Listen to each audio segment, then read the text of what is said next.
Let's see if we can clarify this process of making a circle, putting our text in a circle. I have some simple text.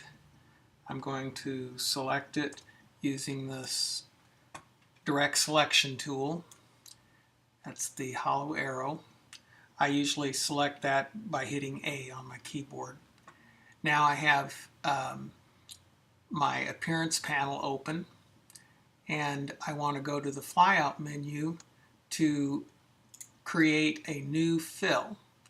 I'm going to add the new fill. We can see now that I have a character level here. That is, if I double click this character level, I'll see it will select the text and shows me that the characters are filled with black. I want to go back to the type level instead of the character level, and it doesn't matter what order I do this. If I change this fill effect or this fill attribute to another color, say red, it now is sitting on top of the character attribute. I could drag the character attribute above that fill and now I see black.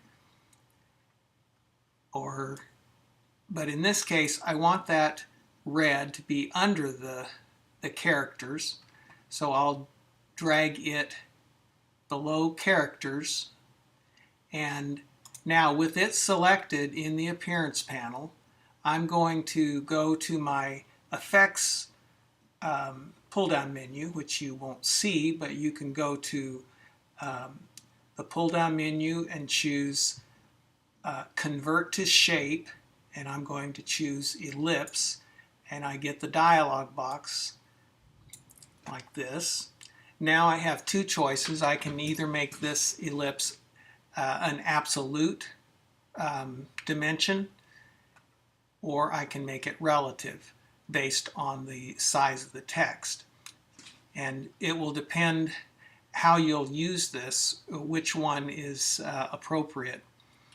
If I know that I always want this to be a circle, I would choose absolute. Now 0.5 inches obviously is not what I want, so I will type in 2 inches, hit tab, and 2 inches. Now I know this dialog box always confuses me, because if I hit, now this still is not big enough because I've made this text bigger, so I'm going to go up to 4 inches square or round. Now if I hit tab, I would expect it to close the window and accept this absolute, but here's what happens. I'll hit tab. Actually, and the tab key takes me down to relative. Now what it's doing, if I close it, it has accepted this relative attribute, and I want the absolute attribute, so I have to click back on absolute and then close the window. Now I can move this text around on the drawing surface, and I could change this attribute to yellow, or if I want it to have a stroke in addition to a fill, I would need to add another attribute, a stroke attribute. And I'm going to expand this so we see both of them. Right now it's set the stroke attribute underneath this fill. Now if I expanded this, you won't see anything because it doesn't share this same ellipse, convert to shape ellipse effect. Now instead, I could go to the trouble of selecting this and pulling it down from the menu, but I'm just going to duplicate this ellipse effect. I click on the ellipse effect within the fill appearance, and I'm going to option drag that down into the stroke, and you'll see that it just duplicated that effect on both the fill and the stroke. now when I expand that, I'll get a black line around my yellow circle.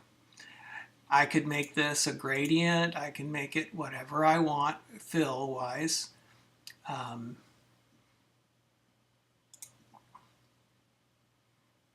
And I'll just go back to yellow. Okay, now I would, now I have an appearance that's been built to create this effect. And if I want to reuse that, I could drag this icon at the top of the appearance panel and drag it into my graphic styles panel. Now it just gives it a default name. You could give it a more descriptive name if you wanted to. Double click it and give it a name.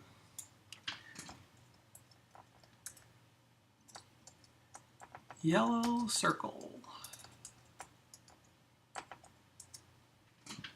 And now if I'm going to move that up and type another text.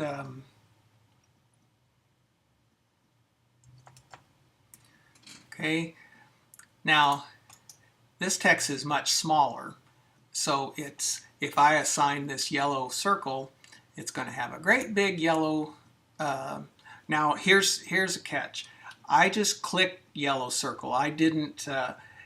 In order to retain the default appearance on a given object, I would need to option click the yellow circle graphic style. What that does, oh shoot, it should have maintained. It didn't maintain it. Oh well. I thought it would maintain the graphic style that was already assigned to the object, but maybe I'm wrong. I guess a way around that would be to you could always just take that style out of the of your default style and add another add another fill, make it black or whatever color you want your text.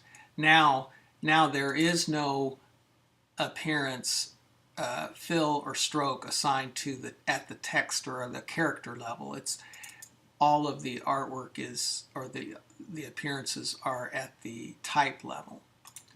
And now I'll option click that, option drag that onto yellow circle.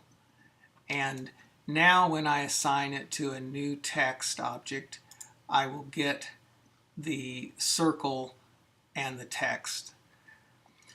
But say I want this circle to be relative to the size of the text, then with any object selected that has this appearance assigned to it, then I would want to click into the ellipse, click once, and it would open the ellipse preferences. And this is where I would choose relative. And at this point, you're limited to how it's going to be relative vertically and height and width. So an extra 0.25, I would probably want an extra 0.1,